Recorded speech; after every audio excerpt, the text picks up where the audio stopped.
जी बिस्मिल्लाहिर्रहमानिर्रहीम। मैं मोहम्मद ज़ुबैर और आप देख रहे हैं मेरा यूट्यूब चैनल और फेसबुक पेज।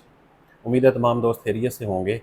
अच्छा जी, आज फिर मैं और शहजाद साहब बात करेंगे असिस्टेंट इलेक्शन कमिश्नर के ऊपर।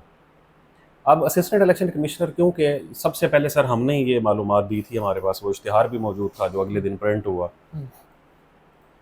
तो उसके बाद हम दोनों इकट्ठी नई वीडियो बना सके। लेकिन उससे पहले मैं आप जितने भी देखने वाले हैं उन सारे दोस्तों को, क्योंकि कल हमने एसडीओ पीरा की बनाई है एक वीडियो, उसमें भी इंग्लिश ऐसे होगा। उसके अलावा एडीएलडीए का जो दूसरा फेज़ होना है चीफ ऑफिसर का, उसके अलावा तहसीलदार का, और उसके बाद असिस्टेंट रजिस्ट्रार कोऑपरेटिव सोसाइटी का। तो हमारा एक मॉक टेस्ट चल रहा था असिस्टेंट रजिस्ट्रार कोऑपरेटिव सोसाइटी का, ठीक है, जिसमें मैं बार बार कैंडिडेट्स को ये कह रहा था कि अगर आप लोग हार्ड कॉपी में मुझे भेजेंगे तो ये बहुत ज़्यादा अच्छा होगा। बट अनफॉर्चुनेटली बच्चे जो हैं वो समझते हैं कि शायद सॉफ्ट कॉपी भेज देना ज़्यादा आसान है हार्ड कॉपी में। तो ये एक बच्ची है सनावा से। अच्छा, मुजफ्फरगढ़ से। जी, कोटद्दू के साथ एक सनावा गांव है। तो हमारा उर्दू का भी एक 100 नंबर का हर हफ्ते, क्योंकि हम मॉक टेस्ट लेते हैं, और एक इंग्लिश ऐसे का लेते हैं। तो ये उस बच्ची ने मुझे दोनों भेजे हैं। ये उर्दू का पूरा पेपर 100 नंबर का अटेम्प्ट करके भेजा है, ठीक है। और ये इंग्लिश का मैंने 4 ऐसे का। टॉपिक्स दिए थे इंग्लिश ऐसे का। उसने जो अटेम्प्ट किया है आर्टिफिशियल इंटेलिजेंस, थ्रेट और अपॉर्चुनिटी फॉर ह्यूमन एम्प्लॉयमेंट, ये आप देख सकते हैं। ये तकरीबन 18 जो सफ़हात हैं उसके ऊपर लिखा हुआ ये ऐसे है। ठीक है, अगर आप घर बैठ के भी ये काम करना चाहते हैं, ये एक बहुत मेहनत तलब काम है। ऐसे ही है। 18 सफ़े एक टाइम पे बैठ के उसने लिखे हैं। लेकिन इसका फ़ायदा क्या हुआ है, ये मेरी गाड़ी में थे वीकेंड के ऊपर, और ये मुख्तलिफ 3 लोगों से मैं उस दिन मिला, और मुख्तलिफ 3 लोगों ने ये दोनों पेपर देखे। ठीक है, ठीक है, ठीक है, उनमें से एक पीएमएस अफसर थे, 2 हमारे दूसरे अफसरान थे। तो उन्होंने कुछ चीज़ें ऐसी थी जो मैंने खुद भी देखी हुई थी कि इस बच्ची ने बहुत अच्छा लिखा है, लेकिन कुछ चीज़ें यकीनन पहली दफ़ा शायद उसने लिखा होगा इतना बड़ा ऐसे, उसने कुछ चीज़ों को इसमें मिस किया है। तो यकीनन मैं आज या कल उसके साथ कनेक्ट करके उसे बता पाऊँगा। इसी तरह उसने ये जो उर्दू का पूरा पेपर लिखा है, जिसमें उसने तलखीस लिखी है, उसने ख़त लिखा है, उसमें उसने मुहावरे लिखे हैं, ये उसने एक एक्सेप्शनल पेपर अटेम्प्ट किया है। सही। ये लोग घर बैठ के भी कर सकते हैं ये। बिल्कुल ऐसे ही है। ठीक है, तो अगर आप में से वो लोग जो देख रहे हैं मुझे और हमारे वो मॉक टेस्ट में हैं, तो प्लीज़ मैं आप लोगों को ये रिक्वेस्ट करूंगा कि इसी तरह आप लोग कोशिश करें, 2-2 3-3 पेपर इकट्ठे करके शुरू बेशक करें। भेजा हाँ करें। जी। ठीक है, ताकि मेरे लिए ज़रा आसानी होती है चेक करना, और आप लोगों के लिए ज़्यादा आसान है कि आप उसको लिखेंगे प्रॉपर। तो चलें सर, अब हम आ जाते हैं सर असिस्टेंट इलेक्शन कमिश्नर के ऊपर। हाँ जी। Sir total number of 27 post है, हाँ जी। और उसके ऊपर जो एलिजिबिलिटी है, या जो नए आए हैं उनके लिए ज़रा बना रहे हैं। या जो प्रीवियस लोगों ने देखी हुई है उनकी भी तो क्वेश्चंस है ना, जी, तो उसको भी क्लियर कर दें। तो सर 16 ईयर एजुकेशन के साथ नो एक्सपीरियंस, किसी भी सब्जेक्ट में आपकी जी, 16 ईयर एजुकेशन हो। बीएस ऑनर्स है या 6 एमएससी एमए है, तो आप अप्लाई कर सकते हैं बगैर एक्सपीरियंस के। ओके। दूसरे नंबर पे अगर आपने, इसमें एलएलबी ऑनर भी शामिल है, या आपकी कोई ऐसी डिग्री जिसकी इक्वलेंस 16 ईयर के जी बराबर है, 16 ईयर के क्योंकि बाद बराबर। लोग दरअसल निज़ाम में ये इस तरह की भी पूछते हैं ना, तो उनको भी हाँ, 16 ईयर के बराबर अगर एचईसी ने डिक्लेयर किया हुआ है तो हाँ ये जी कर बिल्कुल। सकते हैं। अच्छा, ये दूसरा है कि अगर आपने बीए एलएलबी किया हुआ है या बीए किया हुआ है, बीएससी की हुई है, तो फिर आपको 2 साल का गवर्नमेंट सर्विस के अंदर काम करते हुए एक्सपीरियंस होना चाहिए आपका, तो फिर आप उसके ऊपर अप्लाई कर सकते हैं। बी कॉम वाले भी 14 ईयर अगर आपकी एजुकेशन है या उसके बराबर है, तो आपका गवर्नमेंट सेक्टर का 2 साल का एक्सपीरियंस ज़रूरी है। इसमें अगर कोई बंदा 1 साल 11 महीने का जमा करवाएगा तो उसकी फाइल भी यकीनन नहीं रिजेक्ट हो करेगा। हाँ, जाएगी। अच्छा जी, अब दूसरा ये है कि इसकी जो लास्ट डेट है वो 27 या 28 जुलाई तक है। तब तक ऑनलाइन अप्लाई करना है। ऑनलाइन अप्लाई करना है। अच्छा, फिर उसके बाद सर ये है कि इस अप्लाई करना है, ईसीपी के पास अपना पोर्टल है, जी बिल्कुल। उसके ऊपर जाके इन सारे लोगों ने अपने सारे मतलब जो भी इनके क्रेडेंशियल्स है वो बताने हैं, हाँ और उसके बाद इन्होंने फिर सीवी समेत हार्ड कॉपी जी। भेजनी उसका है। ना मैंने एक फुल फ्लैज उस पर वीडियो बनाई हुई है, मैं दोबारा रिपीट कर देता हूँ कि पहले आप जाएंगे उसकी वेबसाइट पे अपने आप को रजिस्टर करेंगे, उसके बाद अप्लाई का ऑप्शन है। अप्लाई वाले सारे दो से 3 फॉर्म है, कुछ ज़्यादा नहीं है, उनको आप फिलअप करेंगे तो आपको एक नंबर मिल जाएगा आपकी आईडी। फिर उसके बाद एप्लीकेशन फॉर्म है, उसको आप डाउनलोड करें, वो नंबर इसके ऊपर लिखें। उसी तरह थोड़ी सी इंफॉर्मेशन है जो आपने देनी है, आपने एकेडमिक्स की, आपके एक्सपीरियंस की, या फर्दर अगर कोई और ट्रेनिंग वगैरह है, कोई ऐसी चीज़ें हैं उन चीज़ों की। और उसके साथ फिर आपने रेलेवेंट डॉक्यूमेंट अटैच करने हैं और आपने भिजवा देने हैं अगले 10 दिन के अंदर अंदर, ठीक है, 28 के बाद। 28 के बाद 8 तारीख तक हम्म, या 7 तारीख बनेगी। अच्छा, तो उसके बाद सर ये है कि ये पोस्ट कैसी है। हम्म, मेरे मुझसे 2-3 लोगों ने पूछा जो मुख्तलिफ गवर्नमेंट सर्विस में ग्रेड 17 में नौकरी कर रहे थे, और मुझसे पूछ रहे थे क्या हम इसको स्विच करके अपनी जो करंट जॉब है दूसरी तरफ जा सकते हैं। तो मैंने तो भाई हाईली रिकमेंड किया उन्हें, क्योंकि ये एक ऐसी पोस्ट है जिस पे आपका कैरियर डेवलपमेंट भी है, ऐसी आपकी पीआर भी है, आपके पास गाड़ी की सहूलत भी मौजूद है, मराहत भी अच्छी है, मराहत भी अच्छी पे है, भी अच्छी है, फिर आपके बोनसेस भी हैं, हर और चीज़ इसके अंदर मौजूद है जो एक नौकरी के अंदर होनी चाहिए। ठीक है। ठीक है, पहली बात। दूसरी बात, इसकी प्रमोशन बहुत अच्छी है। आप 5 साल के बाद डिप्टी डायरेक्टर बन जाते हैं।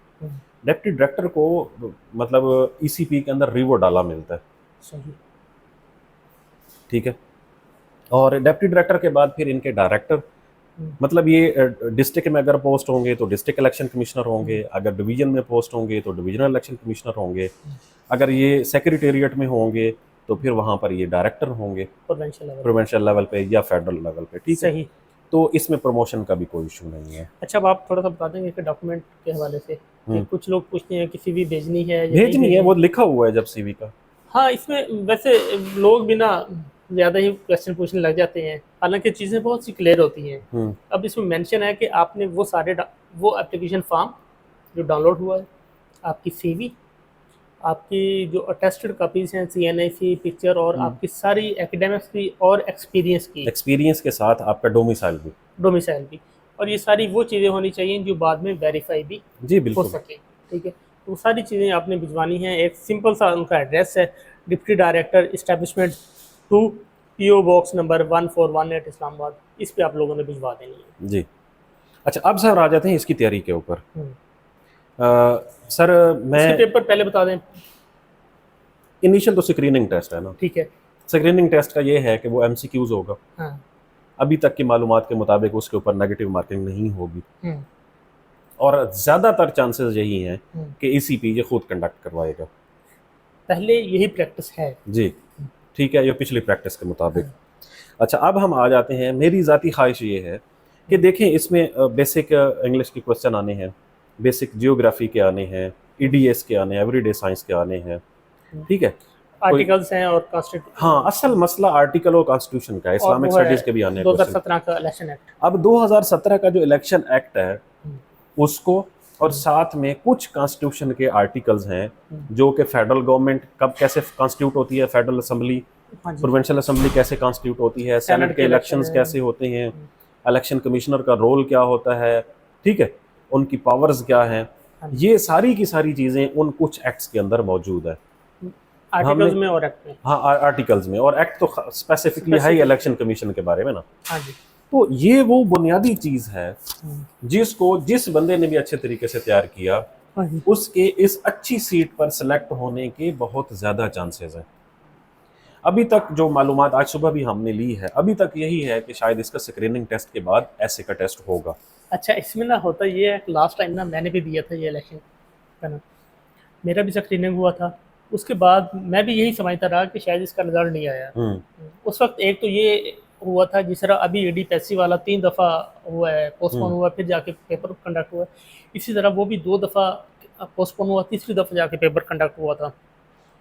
तो मैं भी पहले यही समझता था कि शायद उसका 6 महीने साल हो गया, उसका रिजल्ट ही नहीं आया। मैंने दोस्त से पता किया तो कहते हैं उन लोगों को तो 6 माह हो गए जॉब कर रहे हैं। यानी इससे ये पता चला है कि सिर्फ वो स्क्रीनिंग के बाद उन लोगों को बुलाते हैं, उन लोगों को इंटीमेट किया जाता है जो स्क्रीनिंग पास करते हैं या शॉर्ट लिस्ट, या हाईएस्ट लोग। हाँ, शॉर्ट लिस्टिंग का एक ही तरीका है ना। हाँ जी, कि हाईएस्ट लोगों को उठा लेंगे, एक सीट के वो तमाम लोगों की वेबसाइट पे अपडेट नहीं करते। अच्छा, अब है कि इसके सेंटर्स कहाँ पर होते हैं। हाँ जी, सुबह भी जैसे हमने मालूम किया कि अक्सर औकात ये होता है कि एक सूबे में सिर्फ 2 या 3 सेंटर्स बनाए जाते हैं पूरे सूबे में। लाइक लाहौर हो सकता है, रावलपिंडी हो सकता है, और पिछली दफ़ा का मालूमात के फैसलाबाद भी था। ये 2018 की बात 2018 में, और फिर 2021-22 में जब आई थी उसमें भी फैसलाबाद ऐड था। 2018 में नहीं था। अच्छा, 2021-22 में जब सीट्स आई थी उसमें फैसलाबाद सेंटर मौजूद था। ठीक है, ये डिपेंड करता है कि number of candidates candidates candidates के ऊपर। ठीक है। अच्छा, अब सर इसकी तैयारी जो सेकंड फेज है, असल में ये दिखाना इनको मकसद यही था, मोटिवेट करना था कि आप लोग घर बैठ के आराम से। अच्छा सर, इसके ऊपर ना हमारा सेशन भी आज से शुरू हो रहा है, ठीक है, जिसके अंदर हम मेरा बुनियादी पर्पस जो है वो ये होगा कि एक तो एटलीस्ट इनको 4 से 5 ऐसे मैं लिखवाऊं। बच्चे कहते हैं जी हमें ऐसे पढ़ाएं, ऐसे पे पढ़ने की तो कोई चीज़ नहीं होती। रजी आब्दी साहब का मशहूर माकूला था, वो कहते हैं अगर आपको ज़्यादा नहीं लिखना आता तो अपने बारे में रोज़ से लिखना शुरू कर दें, आपकी हेजिटेशन ही है ना लिखने की, आफ्टर ऑल एक दिन ख़त्म हो जाएगी। हाँ जी। यार इस बच्ची ने भी तो 18 सफ़े लिखे हैं ना, हिम्मत की है ना। हाँ जी। ठीक है, तो पहले दिन 2 सफ़े लिखेंगे, अगले दिन 3 लिखेंगे, अगले दिन 4 इसी तरह आप, मेरी ये ख्वाहिश होगी कि मैं 4 से 5 ऐसे भी इसमें लिखवाऊँ। और हमारा बाकी सिलेबस MCQs का तो है ही है, तो इंशाल्लाह ये आज से हमारा शुरू हो रहा है। आप में से अगर कोई ऐसा इंटरेस्टेड हो तो उसमें रिकॉर्डिंग लेक्चर्स हम प्रोवाइड नहीं करेंगे, उसके लिए मतलब मैं इनिशियली सॉरी कर रहा हूँ, मेरा बहुत बैड एक्सपीरियंस है। अच्छा, तो सर अच्छा, साथ में इनको इंग्लिश ऐसे की भी तैयारी करनी चाहिए, सिर्फ इसलिए नहीं कि ये इलेक्शन कमीशन में है, अब तो हर पोस्ट के अगेंस्ट इनको ऐसे की जरूरत है। हाँ, तो ये कोई 8 से 10 ऐसे जरूर लिखें और लिखने के बाद चेक करवाएं किसी को भी, या खुद चेक करें या अपने दोस्त किसी को चेक करवा। हमारे देखने वालों की भी काफ़ी डिमांड है कि हम ऐसे टॉपिक पे भी लोगों को बताएं ना। असल में सर हमारे पास रोज़ाना ऐसी कोई मालूमात आई हुई होती है ना, तो हम फिर उस पर बात करते हैं। मेरा अपना बड़ा दिल करता है कि मैं किसी दिन ऐसे के ऊपर मतलब तफसील से बयान करूँ। मैंने UPSC की एक किताब ली हुई है जो इंडिया के अंदर मतलब एक सबसे बड़ा सिविल सर्विस का इम्तिहान होता है UPSC का, उसके ऊपर जो एक किताब लिखी हुई है कि UPSC में ऐसे कैसा आता है, लिखना कैसे होता है। कभी कभी दिल करता है कि इसके ऊपर सैर हासिल गुफ्तगू की जाए, लेकिन कुछ शायद हमारे देखने वाले इसको पसंद भी नहीं करते। हाँ, वो भी है। कुछ ये भी है, शायद हम भी उस चीज़ को देख रहे होते हैं। तो खैर ये जो कानून है कॉन्स्टिट्यूशन ऑफ पाकिस्तान 1973 के आर्टिकल्स जो कि 12 या 13 हमने बार बार अपनी उस वीडियोस के अंदर बताए हुए हैं, आप हमारी प्रीवियस वीडियोस देख सकते हैं। अच्छा, उसके बाद जो है, अच्छा उसमें नेशनल प्रोविंशियल सेनेट के इलेक्शंस का तज़किरा है, उनके कॉन्स्टिट्यूशन का कंपोजिशन का तज़किरा है। फिर आ जाते हैं कॉन्स्टिट्यूशन जो कि election act 2017 and election rule 2017 जो कि वाइटल डॉक्यूमेंट है। ये इंटरव्यू में भी काम आएगा, ठीक है, और अगली ज़िंदगी में भी इनके काम आएगा अगर ये इलेक्शन कमिश्नर के तौर पर काम करते हैं तो इसलिए आप उसको अपने पास डाउनलोड कर लें। 25-30 सफ़े का वो डॉक्यूमेंट है, उसको रोज़ाना की बुनियाद पर सिर्फ 5-5 उसके आर्टिकल पढ़ें। मैं ये नहीं कहूँगा कि एक ही दिन में सारा पढ़ लें, 5 उसके आर्टिकल पढ़ें और उसको समझें कि उन 5 आर्टिकल्स के अंदर लिखा हुआ क्या है। इसका और भी हाल होता है सर, हर जो एक पूरे का पूरा एक्ट होता है उसके जितने भी आर्टिकल्स होते हैं उनको मुख्तलिफ चैप्टर्स में तकसीम किया जाता है। फर्ज करो कि एक चैप्टर है, उसका चैप्टर का नेम है duties of election commission as a institution. फर्ज करो आर्टिकल नंबर 17 से आर्टिकल नंबर 28 तक हैं, तो आपको ये पता चल जाएगा पेपर में कि यार ये तो ड्यूटीज वाला जो चैप्टर है वो 17 से 28 तक था। अगर ये 17 से 28 में से नहीं आया इसमें से MCQs, इसका मतलब ये है कि ये दूसरे पोर्शन से है। सही, ठीक है। इसी तरह लाइबिलिटीज का अगर कोई चैप्टर है, इसी तरह कोई डेफिनेशंस का चैप्टर है, इसी तरह पावर्स का, अगर पावर ऑफ इलेक्शन कमिश्नर या इलेक्शन कमीशन की क्या पावर्स हैं उसका अलग से चैप्टर अगर बना हुआ है, तो चैप्टर वाइज अगर आप उसको बाइफरकेट करके करेंगे तो मेरे ख्याल में ज़्यादा आसानी रहेगी। बिल्कुल ऐसे। दूसरा सर, इन लोगों की आसानी के लिए कि पास्ट पेपर पिछले नेट पे मौजूद हैं, अच्छा, उनको देखकर भी देखा जा सकता है कि कितने क्वेश्चन जो हैं वो आर्टिकल्स और इलेक्शन एक्ट से मुतल्लिक आते हैं और कितने क्वेश्चन हैं जो जनरल जीके से, तो वो भी आपकी आसानी हो सकती है उसमें। चलो, इसमें और कुछ आप ऐड करना चाहते हैं, कोई और क्वेरी आपकी जो आप बताना चाह रहे हो? बस मेरे ख्याल हमने ये चीज़ें डिस्कस कर ली हैं, बाकी आप लोग अभी फोकस करें उस पर स्क्रीनिंग पे, ठीक है। लेकिन उसके साथ साथ जिस तरह बैठ साहब कह रहे हैं कि आप डेली का 1 सफ़ा लिखें, 2 लिखें, लेकिन उसको लिखना शुरू कर दें, हाँ, तो जब तक स्क्रीनिंग का रिजल्ट आएगा आपकी अच्छी खासी प्रैक्टिस हो चुकी है, बहुत अच्छी हो जाएगी। चलें जी, उम्मीद है आप लोगों को वीडियो मालूमाती लगी होगी, क्योंकि बहुत सारे लोग इसी के बारे में बार बार पूछ रहे थे, तो हमने कहा चलो दोबारा बना दें। अदरवाइज़ बहुत मुश्किल होता है कि हम एक ही टॉपिक के ऊपर बार बार वीडियो बनाएं, तो इसलिए आज आप लोगों के लिए बनाई है। तो प्लीज़ अपने आप को प्रिपेयर करें, हम आप लोगों के लिए मालूमात इकट्ठी कर सकते हैं, हम आप लोगों को मोटिवेट कर सकते हैं, हम आप लोगों के लिए दुआ गो हैं, इससे ज़्यादा मेरे ख्याल में हम कुछ भी नहीं कर सकते। तो प्लीज़ आप अपने बारे में खुद सोचें और अपने बारे में कुछ करने की कोशिश करें। इससे अच्छी जॉब आपके हाथ में और नहीं आने वाली। तो उम्मीद है आप लोगों को ये वीडियो पसंद आई होगी। अगर आई है तो अपने खुद भी आप लोग इसको लाइक करें, अपने दोस्तों तक भी इसको शेयर करें और इसको सब्सक्राइब भी करें। बहुत शुक्रिया।